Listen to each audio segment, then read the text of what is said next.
We saw over the last few months a drop off of cases to a pretty low level. And just in the last 2 weeks, we've seen an upswing in cases. We have 3 times as many active infections in Arkansas today as we did 4 weeks ago.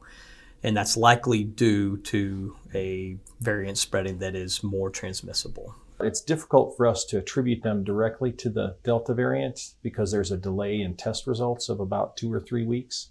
But that's what we're hearing from the state and from test results all around us. They're all sort of transitioning over to be the Delta variant. The Delta variant, which was originally described and isolated in India, swept across the United Kingdom and Great Britain, and now is rapidly growing in its prevalence, or the proportion of infections caused by the Delta variant here in the United States and in Arkansas. The dominant symptoms have changed. You know, the initial strain, the symptoms were predominantly fever and cough and headache and loss of taste and smell. Now the dominant symptoms are runny nose and sore throat. You can also have a fever, you can also have a cough and those other symptoms, but runny nose and sore throat are worrisome symptoms to have because people ignore them, and they shouldn't. This may not be just routine allergies. This could be COVID. It is more infectious. That's why it is spreading more rapidly than the previous types of COVID-19 viruses. And it has the potential to both strike people at younger ages and potentially have more severe disease caused by its infection. We're seeing a lot of cases in the north part of the state, but also in Metro Little Rock as well. And it's predominantly among 20s, 30s, 40-year-olds, sort of young adults. Why do you think that is?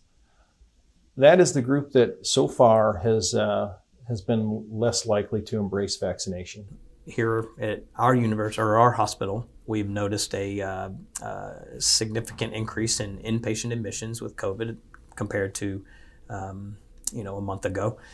We have opened back up our COVID unit because of the prevalence now. We need a isolated unit, so we've had to open that back up. Some hospitals have had to open their units back up as well. Northwest Arkansas has had to, some of the hospitals there have had to open up multiple units. So we're preparing similar how we did the beginning of 2020 when having to think, what are we going to do when it gets to this amount? We are preparing to surge. We're preparing to, some of the rooms might become double occupancy rooms. We're trying to figure out how to staff nursing and doctor, staffing. That's a real challenge. Nursing staffing across the country right now is an enormous challenge. But I think the push this summer is to get as many people protected as possible.